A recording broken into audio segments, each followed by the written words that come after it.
জুতাটা যে পরে সেই বুঝে যে জুতার পিনটা কোথায় বেশি আঘাত দিচ্ছে। তো এটা সত্য কথা যে স্কোর দিয়ে হয়তো অনেক সময় ভয়াবহতাটা বোঝা যায় না, বিশেষত যারা একটা বিশেষ বাধা মুখোমুখি হচ্ছেন পেশাগত কারণে। আমি একটা অন্য বিষয় নিয়ে কথা বলতে চাই, সেটা হচ্ছে এবং সেটার সাথে আমাদের ব্যক্তিগত নিরাপত্তার বিষয়টাও জড়িত। কন্টেন্ট ক্রিয়েট করলে সেটা যখন কোনো একটা বিশেষ রাজনৈতিক গোষ্ঠী বা ক্ষমতাসীন সরকারের বিরুদ্ধে যায়, তখন সেই কন্টেন্ট ক্রিয়েটরকে নানানভাবে হয়রানি করা হয়। কিন্তু নানান রকম কন্টেন্ট যখন আমার নামে আর ইফতেখার ভাইয়ের নামে বানায়, তখন না সরকার ওটা মনিটর করে, না সরকার ওই কন্টেন্ট ক্রিয়েটরদেরকে কখনো জিজ্ঞাসাবাদ করে। আমরাও নীতিগত অবস্থানের কারণে সাইবার সিকিউরিটি বলেন, ডিজিটাল সিকিউরিটি বলেন, ওই আইনগুলোর যেহেতু আমরা নেতিবাচক প্রয়োগের বিরুদ্ধে অবস্থান নিয়েছি, সেজন্য ওই আইনের অধীনে আমরা আর প্রতিকার চাইতে পারি না। ফলে এটা আমাদের একটা বাড়তি বিপদ হয়ে যায়। এবং এগুলো কারা করে, এটা আমাদের দেশের আইন প্রয়োগকারী সংস্থা ইন্টেলিজেন্স এজেন্সি জানবে না, এটা তো হতে পারে না। আর আমি নাগরিক, আমি তার কাছে নিরাপত্তা চাই বা না চাই, আমাকে নিরাপত্তা দেওয়া কিন্তু তার দায়িত্ব। তো যখন এরকম ভাবে কন্টেন্ট ক্রিয়েট করে আমাদেরকে ডিফেম করা হয়, এবং আমি আমার আর ইফতেখার ভাইয়ের ক্ষেত্রে খেয়াল করেছি যে আমাদের কোনো একটা বক্তব্য যদি কোনো একটা মিডিয়াতে জনপ্রিয় হয়, লোকে ওটাকে গ্রহণ করে, তার নিচে কতগুলো সমালোচনা আমাদের নামে বাঁধা থাকে।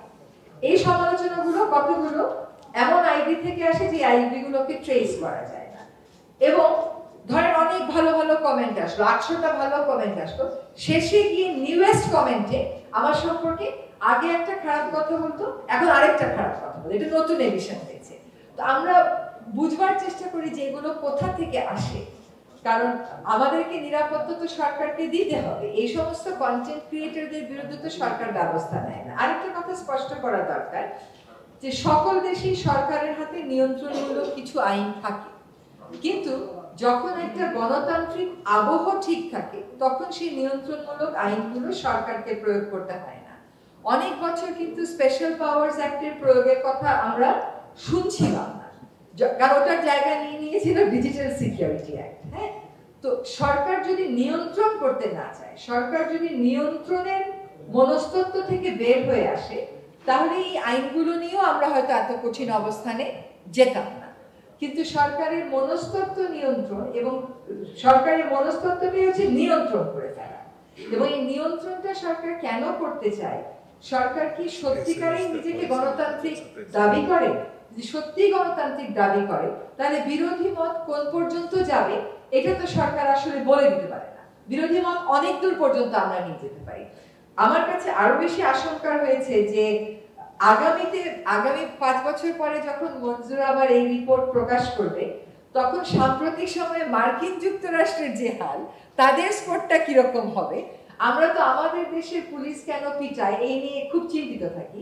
মার্কিন যুক্তরাষ্ট্রের চিত্রও কিন্তু আসলে দেখা যাচ্ছে বিমর্ষতায় দিকে আমাদেরকে নিয়ে যাচ্ছে। ফলে গণতান্ত্রিক আবহটা এবং গণতান্ত্রিক পরিবেশটা এবং গণতান্ত্রিক চর্চাটা যতক্ষণ পর্যন্ত একটা ন্যূনতম পর্যায়ে আমরা না নিতে পারবো, আমাদের অতি বাধাগ্রস্ত থেকে উত্তরণের কোনো সম্ভাবনা দেখতে পাই।